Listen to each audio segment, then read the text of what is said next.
Assalamualaikum warahmatullahi wabarakatuh. Hello everyone, how are you? I hope everyone is just fine as I am now. Today in EPP2A Unit 3, Likes and Dislikes, we are going to learn something new. The goal of the lesson today is, at the end, you have to be able to make sentences with the concept of a relative clause.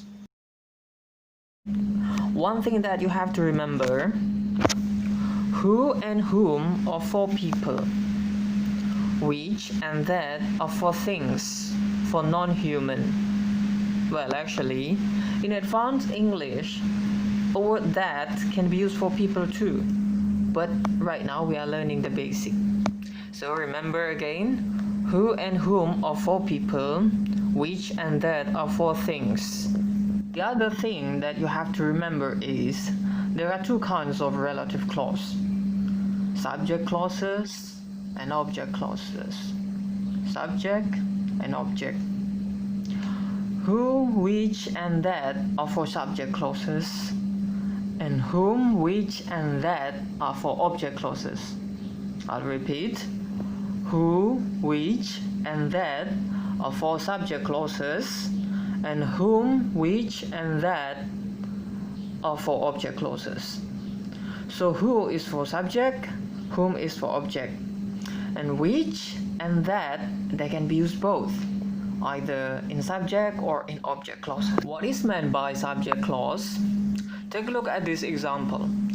There are two sentences. Budi is a student and Budi comes from Semarang. As you can see that Budi on the second sentence is a subject, right? And that's why it's called subject clause, because Budi is a subject. And because Budi is a person and he is a subject, so we have to use who, not using which or that. So then if we combine the two sentences above into one, it will be like this. Budi is a student who comes from Semarang, yeah?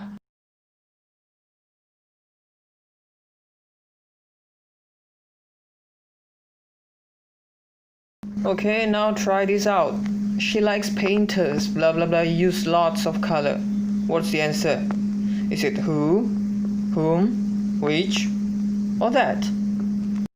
In order to be able to answer this, try to use this way. Split the sentence into two.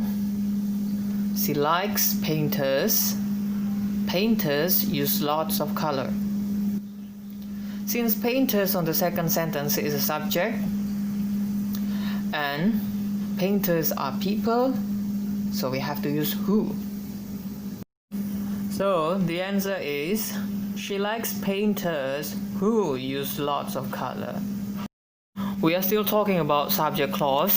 The next example is, drone is a new gadget. Drone helps people to film from above. Drone on the second sentence is a subject. That's why it's called subject clause. And drone is a thing. It's non-human. So we have to use which or that. We cannot use who in this case. And now please try this out. Comics or stories, blah blah blah, have pictures. What's the answer? Is it who, whom, which, or that? Use the same technique to answer this question. Split the sentence into two. Comics are stories, and comics have pictures. Since comics on the second sentence is a subject, that's why it's called subject clause. Comics are things, they are non-human, so we have to use which or that. We cannot use who. So the answers are comics or stories which have pictures, or comics or stories that have picture. Both are correct. And now we are going to discuss object clause. What is meant by object clause? Take a look at this example. There are two sentences. I am disappointed with Dave, and I have trusted Dave for so long. As you can see that Dave on the second sentence is an object, right? That's why it's called object clause.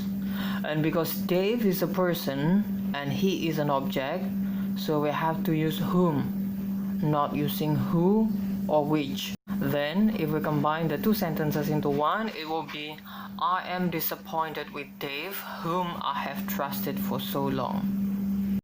And now try this out. Baldan is the boy blah blah blah I met at the bookstore. What's the answer? Is it who, whom, which, or that? To answer this question, we can use the same technique. Baldan is the boy blah blah blah I met at a bookstore. So we have to split the sentence into two. Baldan is the boy and I met Baldan at the bookstore. Since Baldan on the second sentence, as you can see there, he is an object and Baldan is a human. And Baldan is a human, so we have to use whom. Sometimes it's okay to leave out the whom. And the answer will be like this. Baldan is the boy whom I met at a bookstore. Or you can simply say, Baldan is the boy I met at a bookstore. We are still discussing object clauses. Now, take a look at these two sentences. These are the shoes. You need the shoes for the dance. The shoes is an object. That's why it's called object clause. And the shoes are things, so we have to use which or that. We are not allowed to use whom. Then, if we combine the two sentences, it will be these are the shoes which you need for the dance. Or these are the shoes that you need for the dance. Or you can simply say these are the shoes you need for the dance. And now please try this out, everyone. She brought the cake blah blah blah she had bought in Malang. What is the answer? Who, whom, which, or that? To answer this, again, you have to split the sentence into two. She brought the cake. She had bought the cake in Malang. The cake on the second sentence is an object, and the cake is a thing. So we have to use which or that. And sometimes it's okay to leave out the which or that. So then there are three possible answers for this question. She brought the cake which she had